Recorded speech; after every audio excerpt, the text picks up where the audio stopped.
Assalamualaikum warahmatullahi wabarakatuh. Salam sejahtera, Om Swastiastu, Namo Buddhaya, Salam Kebajikan.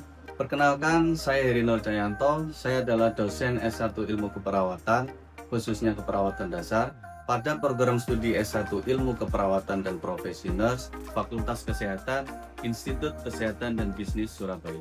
Video ini saya susun sebagai pernyataan diri dosen dalam unjuk kerja Tridharma Perguruan Tinggi atau PDD UKT-PT, khususnya dalam bidang pengajaran sebagai bagian dari sertifikasi dosen SMART tahun 2025. Deskripsi dan capaian pembelajaran mata kuliah ini berlandaskan pada pedoman Kurikulum Asosiasi Institusi Pendidikan Nurse Indonesia atau disingkat AIPNI. Mata kuliah ilmu biomedik dasar membahas tentang konsep dasar biologi sel, genetika, fisika, biokimia dan gizi, serta anatomi dan fisiologi manusia dalam hubungannya dengan upaya mempertahankan homeostasis tubuh. Mata kuliah ini merupakan mata kuliah wajib di semester 1 dengan beban studi 4 SKS yang terdiri dari 3 SKS teori dan 1 SKS praktikum. Pembelajaran dilakukan secara langsung tatap muka dengan 14 TM untuk materi dan 2 TM untuk ujian, baik UTS dan UAS. Adapun capaian pembelajaran lulusan atau CPL pada mata kuliah ini meliputi CPL 2 dan CPL 7 yang tertuang dalam RPS dan telah divalidasi oleh Ketua Prodi dan gugus pengendali mutu prodi. Adapun capaian pembelajaran mata kuliah ini atau CPMK adalah mahasiswa mampu menerapkan konsep biologi sel dan genetika sebagai suatu pendekatan dalam menyelesaikan masalah keperawatan, menerapkan prinsip-prinsip fisika, biomekanik, dan biolistrik sebagai suatu pendekatan dalam menyelesaikan masalah keperawatan, menganalisis masalah keperawatan dengan menggunakan prinsip-prinsip biokimia dan gizi sebagai pendekatan holistik keperawatan, menjelaskan konsep-konsep anatomi dan fisiologi manusia sebagai suatu pendekatan dalam menyelesaikan masalah keperawatan, menjelaskan mekanisme fisiologi tubuh manusia dalam berbagai aktivitas, menjelaskan mekanisme fisiologi tubuh manusia dalam mempertahankan homeostasis. Materi pembahasan meliputi berbagai sistem organ tubuh seperti sistem saraf, sistem pernafasan, sistem pencernaan, sistem peredaran darah, sistem rangka dan otot, sistem endokrin, sistem imun, sistem integumen, dan sistem reproduksi. Selain itu, materi juga mencakup dasar-dasar biomekanika, biolistrik, biooptik, dan konsep bioakustik yang relevan dalam mendukung tindakan keperawatan berbasis bukti.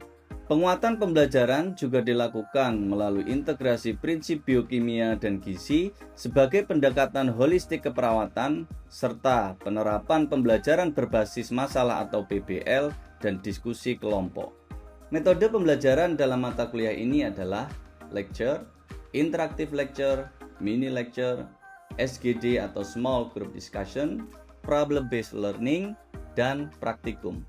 Proses pembelajaran yang saya terapkan dalam mata kuliah ilmu biomedik dasar mengacu pada pendekatan DIA, yaitu Delivery, Interaction, and Assessment, yaitu pendekatan yang saya gunakan untuk proses pembelajaran secara keseluruhan yang mencakup bagaimana materi ini disampaikan, bagaimana interaksi antara dosen dan mahasiswa berlangsung, dan bagaimana hasil pembelajaran dinilai. Referensi yang saya gunakan dalam mata kuliah ini adalah berupa buku referensi karya saya sendiri dan juga buku referensi karya ahli lainnya.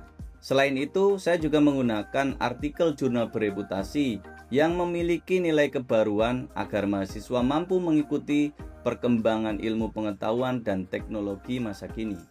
Penilaian hasil belajar mahasiswa dilakukan secara komprehensif melalui beberapa komponen dengan bobot sebagai berikut. Penilaian meliputi aktivitas partisipatif nilai 10%, praktikum 15%, dan aspek kognitif meliputi tugas 15%, kuis 10%, UTS 25%, serta UAS 25%. Skema ini mencerminkan keseimbangan antara partisipasi, keterampilan praktek, dan penguasaan materi. Semuanya tertuang pada rubrik penilaian yang jelas agar penilaiannya bersifat objektif. Selanjutnya mari kita saksikan cuplikan video pembelajaran pada mata kuliah Ilmu Biomedik Dasar di TM kedua yang membahas tentang sistem kardiovaskuler dan sistem pernafasan atau respirasi. Mari kita saksikan. Assalamualaikum warahmatullahi wabarakatuh. Waalaikumsalam warahmatullahi wabarakatuh. Selamat pagi dan Selamat pagi Pak. semangat semua ya ini ya. Sebelum kita melakukan perkuliahan, alangkah baiknya kita berdoa menurut keyakinan dan agama masing-masing. Berdoa dimulai. Doa selesai.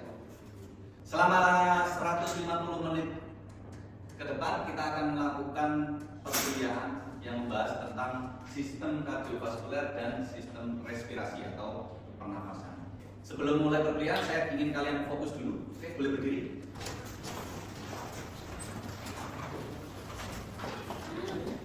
Nah, ke depan, nanti ikuti yang saya katakan ya. Kalau saya bilang buka, buka tangannya seperti ini. Kalau tutup, tutup seperti ini ya. Oke? Buka, tutup, tutup, buka, tutup. Oke, tutup. Silakan absensi di sini ya. Bisa di-scan nanti. Silakan lakukan absensi. Di video ini adalah TM kedua ya. Yang kemarin kita sudah membahas tentang sel, struktur dan fungsinya, kemudian juga hereditasnya. Nah, ini kita akan melanjutkan pembahasannya tentang struktur dan fungsi sistem kardiovaskuler dan pernafasan. Ini berkaitan dengan topik yang kemarin di TM pertama. Sudah download RPS-nya? Sudah punya semua ya? Nah, sebelum saya masuk ke materi selanjutnya ini, saya ingin mereview sedikit pembahasan kita kemarin karena ini berkaitan. Ada yang bisa menggambarkan sel sampai ke organisme, dalam hal ini manusia. Silakan yang bisa. Boleh angkat tangan dan maju ke depan. Oke, bisa? Silakan maju ke depan. Jadi ini kaitannya dengan materi sebelumnya adalah kita mulai membahas berkaitan dengan sistem ya. Dalam tubuh manusia itu ada beberapa sistem. Kali ini saya akan bahaskan tentang sistem kardiovaskuler dan pernafasan. Silakan bisa jelaskan ke teman-teman yang Anda gambarkan. Ya, jadi begini ya teman-teman ya. Ini adalah sebuah sel. Jadi sel ini akan membentuk sebuah jaringan. Nah, jaringan ini akan membentuk sebuah organ. Yang dimana sebuah organ ini akan membentuk sebuah sistem organ ya. Oke, terima kasih Mbak Riani. Oke, silakan. Boleh tepuk tangan. Jadi masih ingat ya yang kita pelajari kemarin. Jadi ada sel di mana dia memiliki struktur dan fungsi yang sama, akan membentuk jaringan, kemudian membentuk sebuah organ, dan yang akan kita pelajari di sini adalah struktur dan fungsi sistem kardiovaskuler dan pernafasan atau respirasi. Oke, setelah mengikuti pembelajaran kali ini, kalian akan mendapatkan pengetahuan tentang struktur dan fungsi dari sistem kardiovaskuler dan sistem pernafasan. Kemudian mengaitkan dari hubungan tadi antara sistem kardiovaskuler dan sistem pernafasan. Kemudian kita akan membahas juga bagaimana identifikasi kaitan dari kedua sistem tersebut. Oke, kita mulai dari sistem kardiovaskuler. Ini kalian bisa lihat videonya, jelas ya? Oke. Nah, ini adalah bagaimana jantung memompa darah. Oke. Ada yang tahu sistem kardiovaskuler itu terdiri dari apa saja? Organ-organ yang membentuk sistem kardiovaskuler itu ada apa saja? Silakan, boleh angkat tangan. Silakan berdiri dan sebutkan namanya. Saya Siti Kamalin, yaitu sistem kardiovaskuler terdiri dari jantung, pembuluh darah, itu saja. Oke, boleh tepuk tangan. Sudah benar ya, jadi ada beberapa organ yang membentuk sistem. Yang pertama ada jantung, kemudian ada pembuluh darah, kemudian ada darah. Darah ini sebagai komponen yang diedarkan. Oke. Jadi dalam sistem kardiovaskuler ini mengangkut yang namanya oksigen, nutrisi, hormon, dan produk-produk sisa dari metabolisme. Itu diedarkan melalui sistem kardiovaskuler. Yang kedua, regulasi. Regulasi ini maksudnya apa? Ya, dia akan mengatur, menyesuaikan dengan kondisi lingkungan, mengatur pH darah. Ini mengatur suhu, termasuk mengatur suhu tubuh. Ini menyesuaikan dengan lingkungan kita. Kemudian untuk proteksi, maksudnya gimana? Di dalam tubuh kita ada yang namanya sistem imun. Nah, itu proses kerjanya ada di sistem kardiovaskuler. Yang nanti berperan adalah sel darah putih. Nah, itu ada di sirkulasi kardiovaskuler. Oke, ini gambaran proses pompa. Kita mulai dari jantung. Karena ini merupakan komponen utama atau pusat kontrolnya. Ini ada pada jantung. Silakan diamati alurnya karena kita akan membahas bagaimana fisiologi dari jantung tersebut.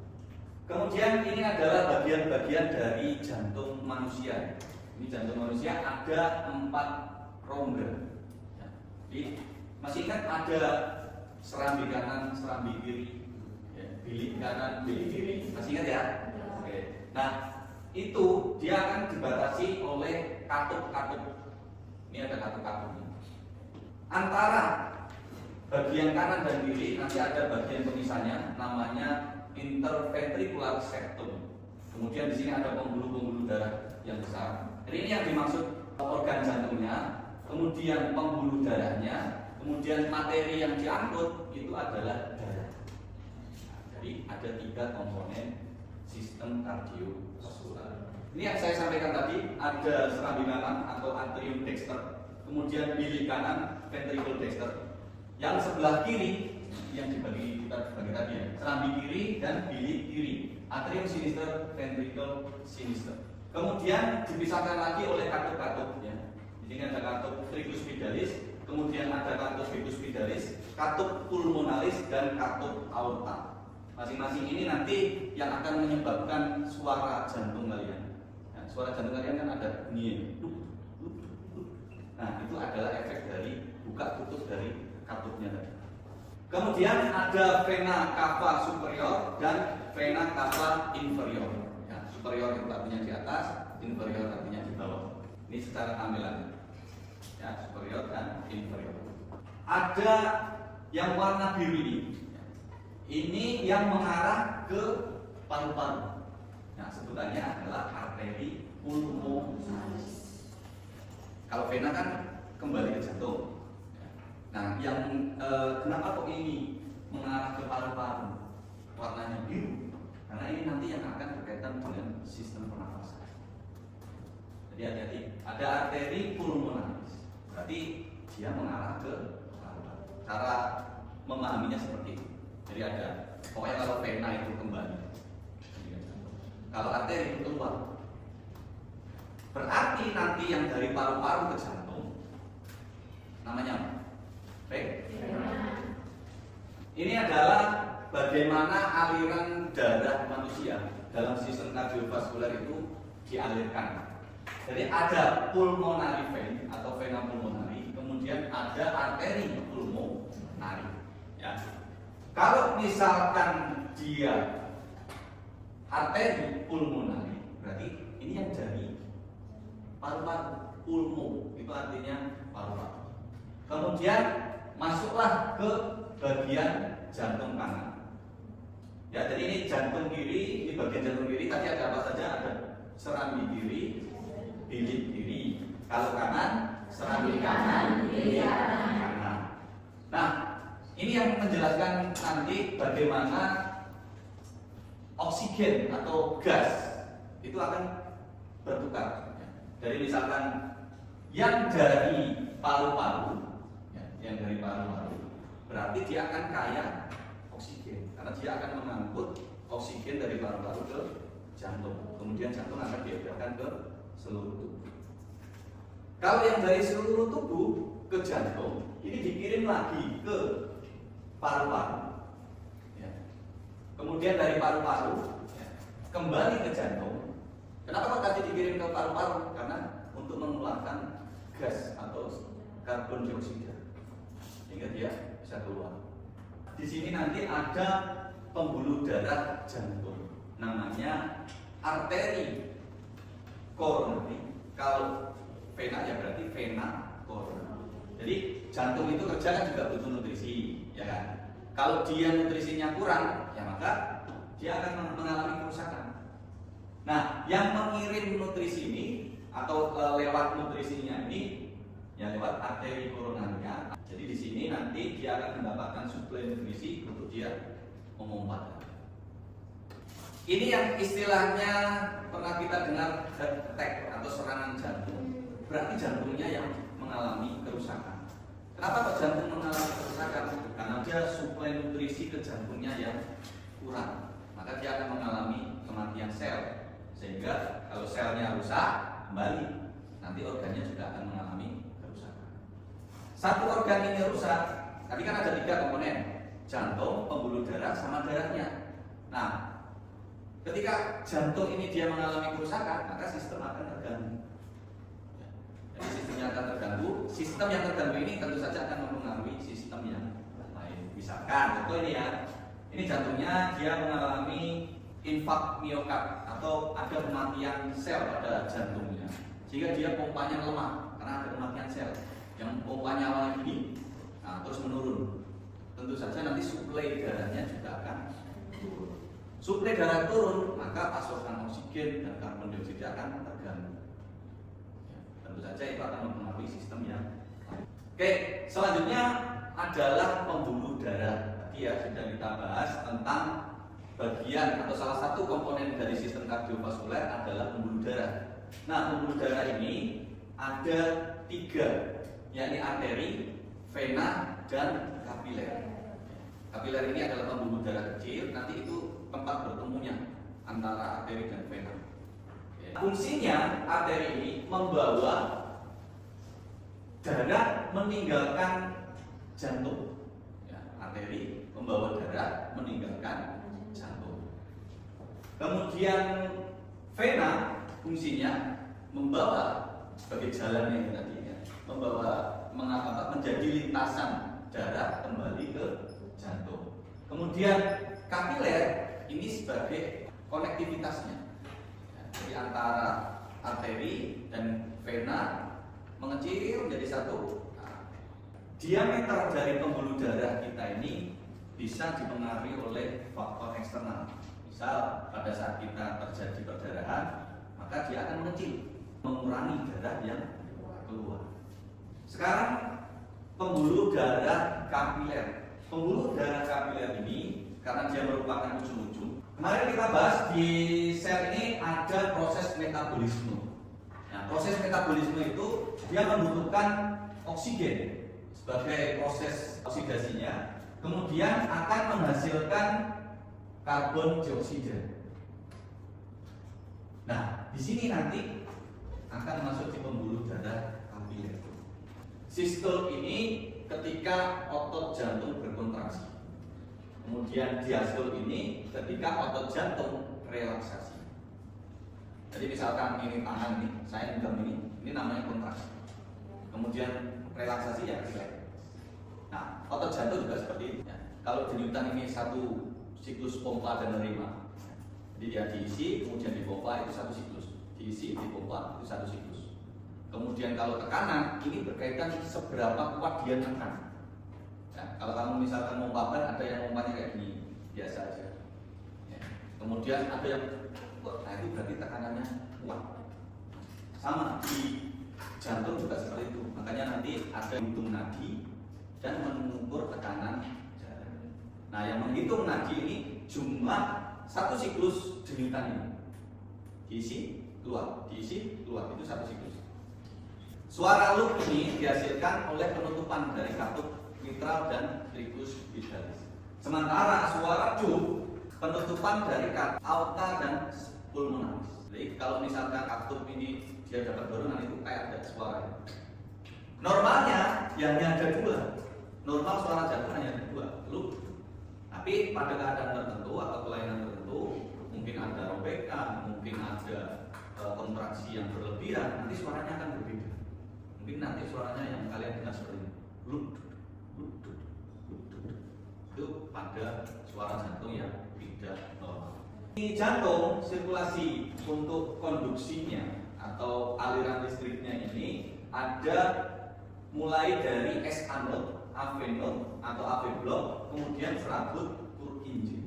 Kemudian dari kelistrikan jantung itu kita bisa rekam ya, dan menghasilkan, ini kita rekamnya pakai alat EKG untuk merekam kelistrikan jantung. Nah, ini yang menjadi bukti bahwa jantung kita itu ada kelistrikannya. Yang membentuk gelombang kita kenal sebagai P wave atau gelombang P. Nah, berarti ada muatan listriknya di sini. Kemudian kompleks QRS.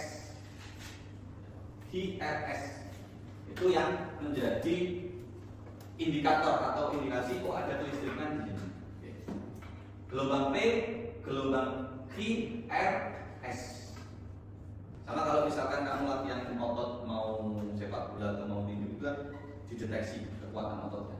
Nah, itu lewat gelombang kelistrikan. Itu bisa. Nah, sama nanti ini menggunakan EKG ya, untuk menyadap kelistrikan tersebut. Kemudian ada gelombang terakhir ini namanya gelombang T. Nah, ini satu siklus. Oke, sebelum kita lanjut ke pembahasan selanjutnya tentang sistem pernafasan, kita refresh sejenak dulu. Silakan berdiri. Berdiri dulu. Tangannya silakan ke depan. Depan. Kemudian lakukan menyamping, gerakan nyamping. Nah, bisa depannya. Samping kanan dulu. Kanan dulu. Depan.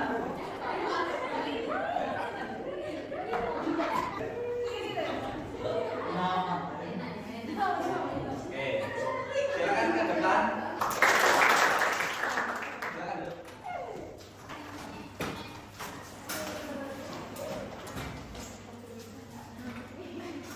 Oke, selanjutnya kita membahas tentang sistem pernafasan. Nanti ini kaitannya dengan sistem kardiovaskuler. Kenapa sih kita kok perlu bernafas? Kadang kita waktu olahraga kok nafasnya tambah cepat. Kemudian kok pas kita santai nafasnya kok juga lambat atau santai. Ini kaitannya dengan proses pertukaran gas. Ya. Oke, ada yang bisa menjelaskan fungsi oksigen dalam tubuh? Silakan. Fungsi oksigen dalam tubuh itu untuk menghasilkan energi Pak agar tubuh berfungsi. Oke, boleh tepuk tangan. Jadi benar yang disampaikan oleh teman kita, oksigen dalam tubuh ini kalau berkaitan dengan struktur dan fungsi sel kemarin yang kita bahas, fungsinya adalah untuk metabolisme. Metabolisme tadi akan menghasilkan energi, benar yang disampaikan. Jadi energi itu dari metabolisme yang membutuhkan oksigen. Oksigen dari luar tubuh masuk ke dalam tubuh ini lewat sistem pernafasan. Makan makanan yang berlemak itu bisa menyebabkan gangguan kardiovaskuler. Baik. Oke, pertanyaannya bagus sekali. Mungkin ada yang membantu menjawab. Silakan. Boleh berdiri. Jadi saya membantu menjawab. Ya. Kan minyak, terlalu banyak makan minyak itu nanti akan menggumpal, terus itu susah dicerna, akhirnya menjadi menyumbat atau buntu. Oke, boleh tepuk tangan. Oke, bagus ya jawabannya. Jadi saya jelaskan lagi. Minyak yang dikonsumsi tadi itu yang berlebihan ya. Kita tahu bahwa ada minyak tadi akan diproses di pencernaan menjadi asam lemak. Tadi kan lemak diurai menjadi asam lemak. Asam lemak ini ada asam lemak jenuh dan asam lemak tak jenuh. Nah, mudahnya ketika konsumsi minyak tadi berlebihan, yang tidak mudah terurai ini akan numpuk menjadi plak. Misalkan ini pembuluh darah ya. Nah, ini aliran darah. Kemudian ketika aliran darahnya ini lambat, misalkan dia makan gorengan tadi atau yang konsumsi minyak berlebih, kemudian aktivitasnya kurang, peredaran darahnya ini menjadi lambat, maka akan berisiko menumpuk. Kalau sudah numpuk ini dia akan seperti bola salju ya, dia akan membesar. Nah, kalau membesar dan menutup pembuluh darah, maka akan mengganggu sistem peredaran darah. Jelas ya, Pak ya? Oke, silakan ada lagi. Cukup jelas ya. Selanjutnya kita akan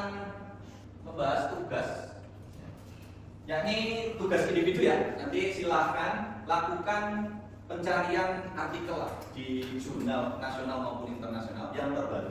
Kemudian disusun menjadi sebuah makalah yang nantinya di pertemuan terakhir kita akan presentasikan. Oke. Silakan dikonsulkan ke dosen untuk penyusunan makalahnya dengan aturannya seperti ini. Topiknya silakan cari artikel tentang kardiovaskuler. Nanti ada banyak di situ, silakan dijadikan makalah. Minimal berapa jurnal? Minimal 5 jurnal di tahun 2020 ke atas. Ya, supaya kita tahu update terbaru bagaimana sih informasi tentang sistem kardiovaskuler dan juga sistem pernapasan atau respirasi. Oke, silakan cari artikel tentang sistem kardiovaskuler atau sistem respirasi tahun 2020 ke atas. Oke, kurang lebihnya saya mohon maaf. Sekian yang bisa saya sampaikan. Semoga ini bisa bermanfaat. Assalamualaikum warahmatullahi wabarakatuh. Waalaikumsalam warahmatullahi wabarakatuh.